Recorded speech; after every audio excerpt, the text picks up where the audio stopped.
differentiation is the method of differentiating both sides of an equation, right? I told you we have an equation with respect to x. So we are going to differentiate everything in the equation with respect to x, okay? And then we are going to solve the equation for y prime. Whenever we're solving equations, we have to solve for something, right? So the something we're solving for is y prime. Okay, which is the derivative of y. Now, here's the problem. Because we already have a y squared in this equation, for example, if we now throw in this notation, y prime, what's worrisome is if you have like a whole bunch of y squareds and y primes and whatever in there, you might confuse this for a 1. It's not a 1. It's a y prime. But you might get confused with all of your writing and be tempted to like add those together and make it a y3 because you think that that's a 1, but it's actually a tick. Am I making sense? So to save ourselves that confusion, we are not going to use y prime, that notation. To avoid that confusion, we are going to use this notation right here instead. Okay? So that's why these questions are going to look really busy, because we've got this dy over dx thing. And the dy over dx stands for the derivative of y amongst a whole bunch of x's, because we've got x's in there too. Does that make sense? So just a little note, y prime and dy over dx mean the exact same thing. And what they mean is the derivative of y. And we are solving for this guy. So once we find this guy, once we have this guy in our equation, we isolate that. We're going to isolate this guy. Okay. Also, we are going to be using the chain rule like this. Even though it seems ridiculous to have that 1 involved, it's going to make sense to you why we're going to be using the chain rule every single time. Let's just get into it. You guys ready just to get into it? Let's just do it. Okay, so I want to solve this equation, okay?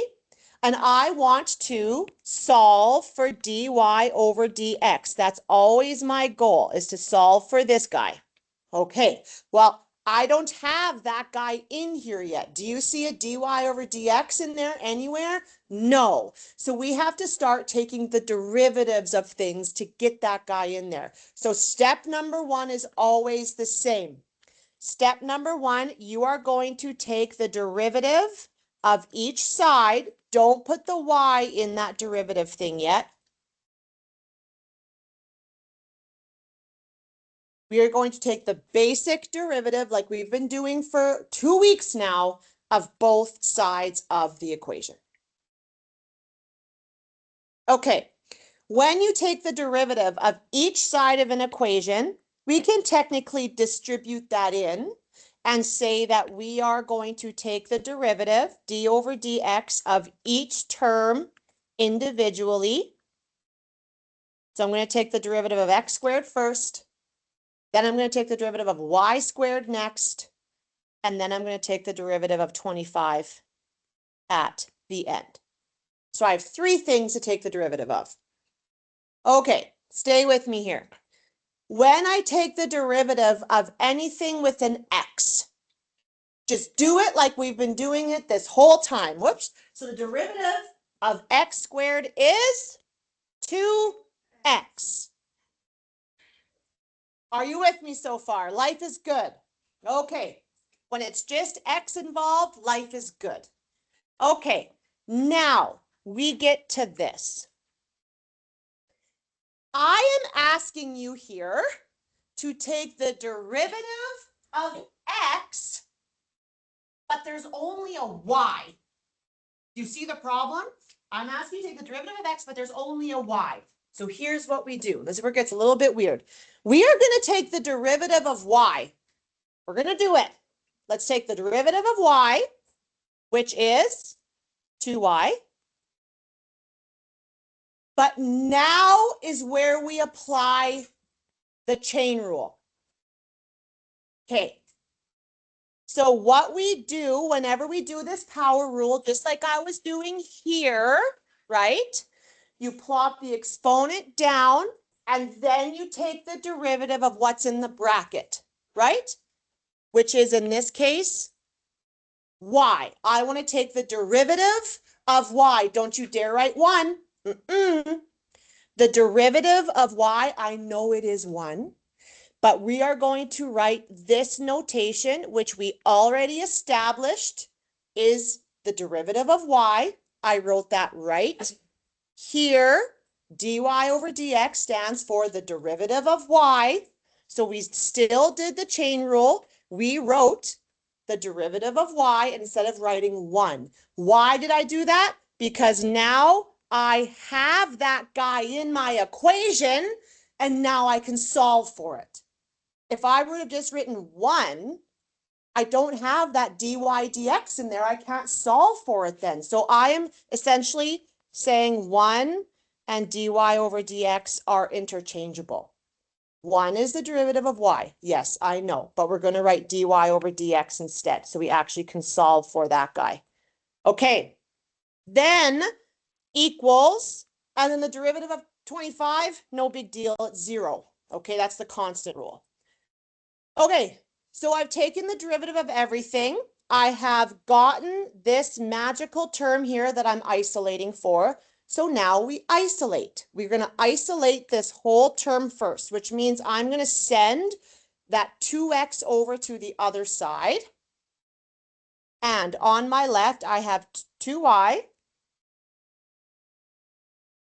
And then I have that dy over dx equaling negative 2x on the right.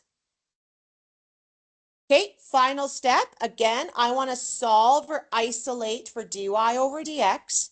So I divide by 2y. Divide it off. Get rid of it.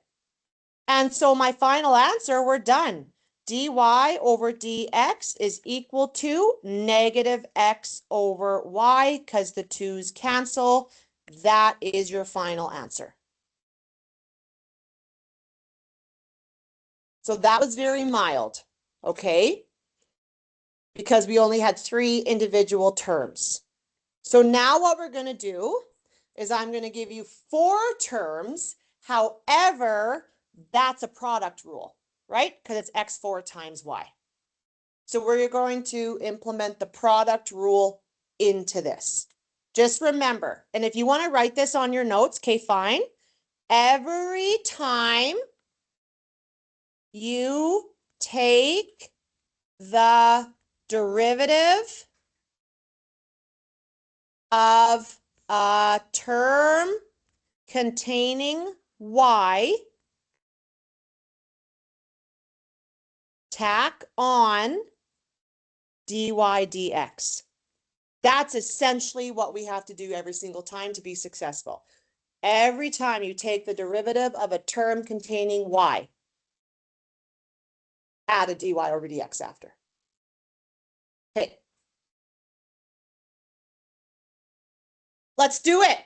Okay, so just to save myself some room here, this one is a little bit longer, so write small, and I'm going to save some room by just, whoops, showing you right here, instead of writing this whole step out, I am taking the derivative of each side of my equation.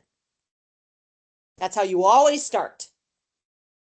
So what that means is I am taking the derivative through distribution of every single term one at a time. If it just has x in it, life is good. The derivative of 2x to the 5 then is 10x to the 4. Perfect. Okay, now we land here. Please stay with me, okay? I have to take the derivative of this, which is this. It's the product rule, right? So product rule says you take the derivative of the first term first. So the derivative of x to the 4 is 4x cubed. And then the product rule says you just tack on the second term. So you just recopy y. So have I taken the derivative of y yet? No, I haven't. So I'm not adding the dy dx. I haven't taken it yet. Now we go to the second half of the product rule though. And for the second half of the product rule, you do take the derivative of your second term. So I am taking the derivative of y. Be good? Okay. So when I add on the second half of my product rule, I take the derivative of y, which is 1, because it's just a y, right? Which is 1. And every single time you take the derivative of y, you have to tack on the dy over dx. So that 1 here is irrelevant. Okay. And then product rule says that is still multiplied by that x to the 4. Okay. Now, my third term is y to the 5. It's just one singular term. So I take the derivative of it, which would be 5y to the 4. And because I just took the derivative of a y term, I tack on what would be the chain rule. The chain rule would say you would then take the derivative of whatever's in the bracket here or this term here. Okay, so instead of writing 1, I write dy over dx, the derivative of that y. And then this equals a constant of 0, or constant, so it would be 0. Okay, so let's clean this up. At this point here, once you've taken your derivatives and you've tacked on your dy dx's, you are going to solve the equation like you have been solving equations for years. You want to isolate these guys, so we're going to have to kind of gather them on the left, and then these guys will send to the right. So keep your dy dx's on the left, everything else goes to the right. So this guy is going to stay on the left, and this guy is going to stay on the left. So I have dy over dx times x to the 4. That's this guy. I just don't really need the 1 anymore. It's irrelevant. And then I have the 5y. Okay. Now, on the other side, on the right, it was just a 0. So those two terms here replace and become negative when I send them to the other side. So I have negative 10x to the 4 minus 4x cubed y. Okay. If we were to keep solving this equation, what we would ideally do is like collect these terms, so just like a singular dy dx, but we can't. These are not similar terms. We can't add them together. So what we're going to do to get just a singular dy dx is factor it out. So if I factor out the dy dx from each term individually, because they both contain it, it's a common term. If I factor it out from the first term, I would only have x to the 4. And if I factored it out from the second term, I'd only have the 5y to the 4. And then on my right, we just leave it be. Okay, now we're actually at our final step. I want to isolate this. He is currently multiplied to that big fat bracket. So divide off the big fat bracket on both sides. Cancels completely. And so dy over dx is fully isolated. Again, I am not going to ask you to worry about like trying to simplify or anything like that. You can leave this final fraction like that and call it a day. How are we doing? Is that okay so far? So let's do the two hard ones now. All right. So now I'm adding radicals in. Okay? Step 1 is always the same. You are going to take the derivative of each side of the equation.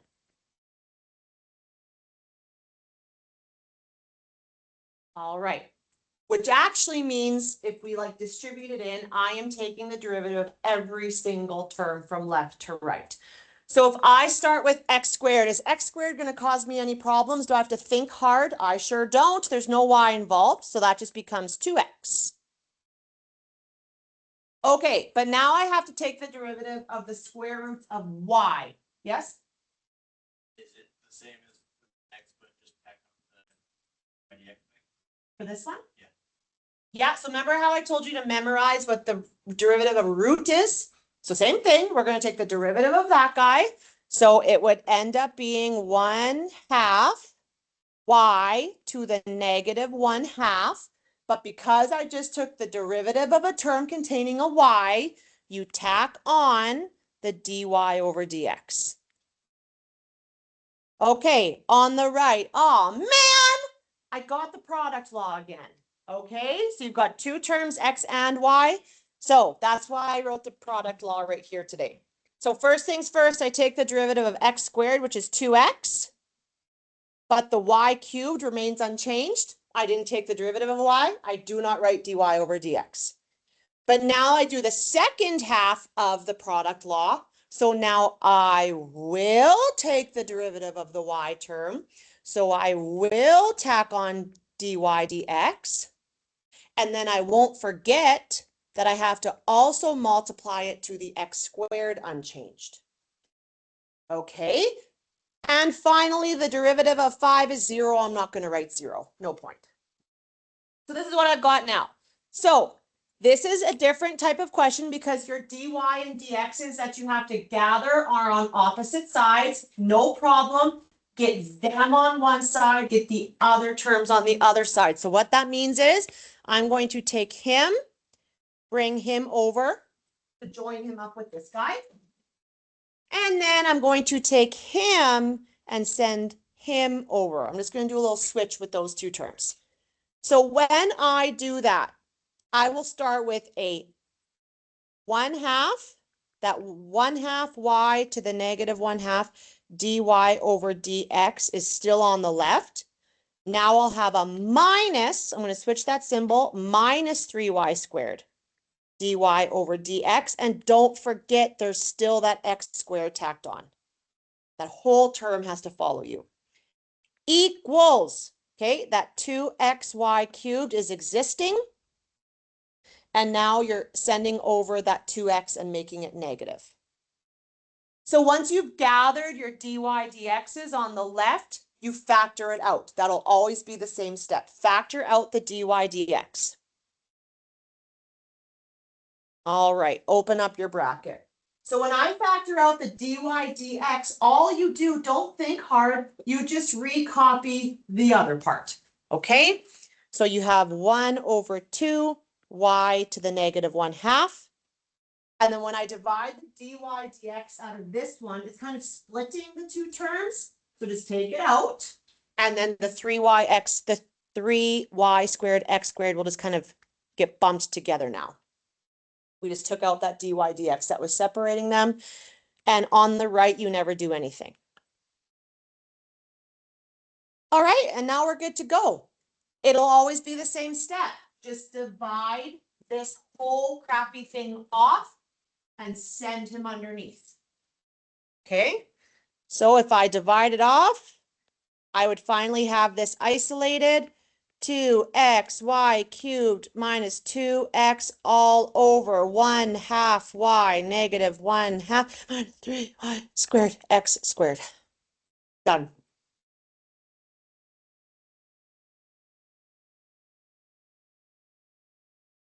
Is it easier than we think? Yeah? Okay. No? You're not sure yet. Jury's out. Okay. Well, this last one, let's see how we do with this one. This is a chain. There's a chain and then a product. Okay. So what I'm going to do, because this radical is over top of this entire binomial, we have to kind of remember that that's what that is, right? It's 1/2. So when I take the derivative of this, I am plopping that 1/2 down in front. And then I have to do the chain rule because that's the rule, right? When you have a bracket with exponents, you plop that exponent down in front. If there's a bunch of stuff left in the bracket, you have to tack on the chain. So we have to tack on the chain on this side, and then we have another product rule on this side. So I'm just trying to throw a few different things at you. Okay, so I'm going to take the derivative of this entire side of the equation and the derivative of this. This is the longest, well, oh, it's about the same steps as the last one. Okay, so when I take the derivative here, just be careful. You're not distributing this in because this is all one term actually. So I'm just going to take the derivative of this whole one big term. All right, so to do that, I plop that 1/2 down in front. I recopy my bracket. I subtract my exponent. Have I taken the derivative of y yet? Of a y term yet? No, not yet. So no dy dx yet. But the chain rule says I now have to take the derivative of these innards one at a time. What's the derivative of x? 1. Have I taken the derivative of y yet?